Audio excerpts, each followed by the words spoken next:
Okay, let's go over the notes for 12 and 13. Start with 13, Congress.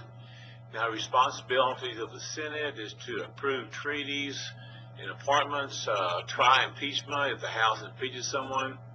If there is a vacancy in the Senate, the governor can replace the Senate because the founding fathers wanted the Senate to be a long-lasting group, small, hard to change.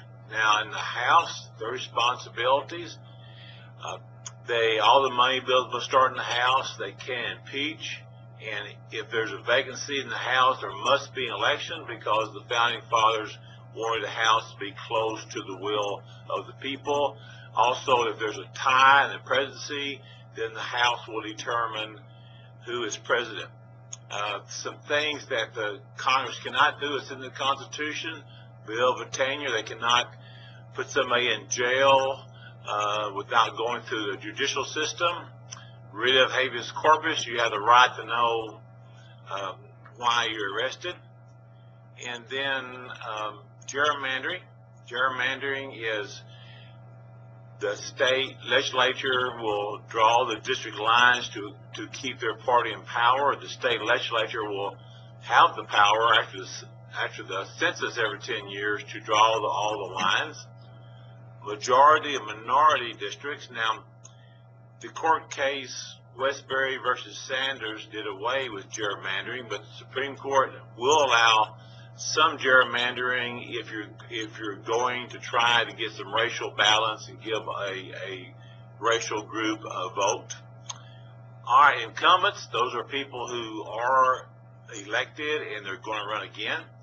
They are usually elected at 9% of them are elected in the House and 60 in the Senate. They have a lot of advantages. They know where the money is. They can do down here at the pork barrel, get things for their state. They can help people in their state. Also, back up here, franking, that is that the government will pay for all the mailing that they have, so that's save a lot of money. And most in the United States, we have a single member district. That means one person comes out of every district. So it's very difficult for a third party to get power in the United States since there's only one person come out of every district. And we talked about that. Also, the incumbents are more likely to face weak opponents because nobody wants to send their good guys after someone who's going to be elected. Okay, the House is a little more structured than the Senate. Senator has a little more power over legislation than the House, but the House is more structured. The Rules Committee is a committee that the bill goes to in the House after it's passed by a committee, and it determines how the bill is going to be debated. And we already said that. Now, when the bill gets over to the Senate, there could be a filibuster because in the House there is a time limit on talking, but not in the Senate. So a person can try to talk a bill to get delayed. You could stop him with a closure vote, but it takes 60 votes, so it's very hard to do. And the leadership in the House, the Speaker of the House is a leader. In the Senate, it's usually the Vice President, but as we know, the Vice President is never in the Senate. So it goes to the majority leader is the leader in the Senate. And the Speaker, both of them can assign committees, get you on a good committee. They can determine which bill goes to what committee.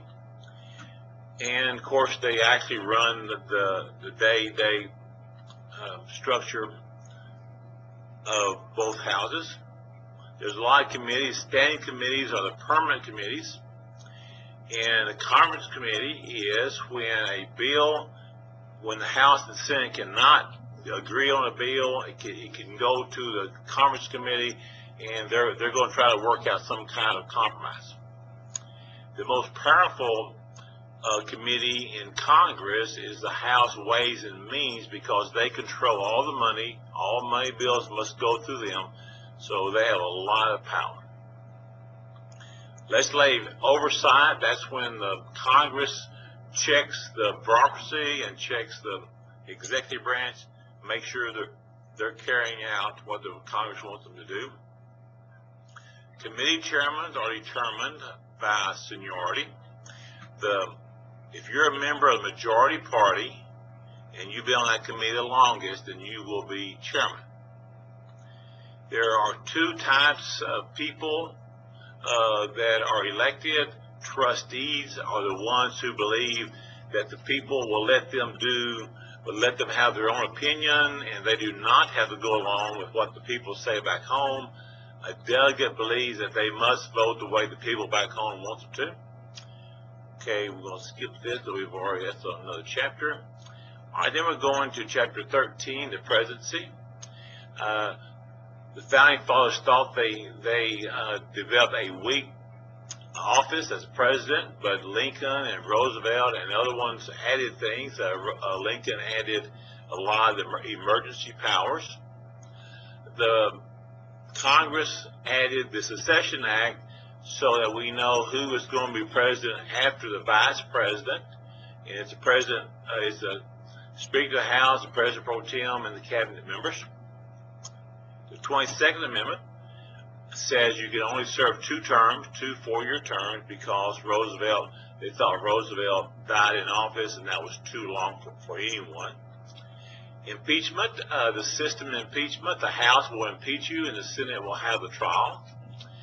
Of course, Nixon would have been impeached if he had not resigned because of Watergate. The 25th Amendment does 3 things. It tells you how a vice president can be replaced. It shows you that the president can give his powers to the vice president, and also how the vice president, with the consent of the majority of the cabinet, can take the power away from the president. And we're going through some things here. Some of the offices underneath the president, the National Security Council helps the president in things about security. The Office of Management and Budget helps the president make out the budget. The president cannot vote for a bill or introduce a bill, but he does have power to influence. Also, he can veto a bill. Pocket veto means that a bill was on his desk for more than 10 days and Congress left during those 10 days, and it's automatically dead. The president's coattails just means that a popular president can pull a lot of people in there with him. So I like President Bush so much, I'm going to vote for all Republicans. That's what it is. And the power of the president, of course, he has the power to negotiate treaty, and the Senate will approve it. He has executive agreement powers. That means he can make a treaty with a foreign country without going to Senate. Executive privilege means that he can keep things from Congress that are national security. The War Powers Resolution was passed to try to curtail some of the president's powers, but no president has ever recognized it, so we're not sure about that. And most presidents believe it is a legislative veto, meaning that the Congress is trying to do the job of the president. That's why they think it's unconstitutional. All right, and let's go on down looking at, okay, that must be it. That's a brief summary of the test, and good luck. And let's see.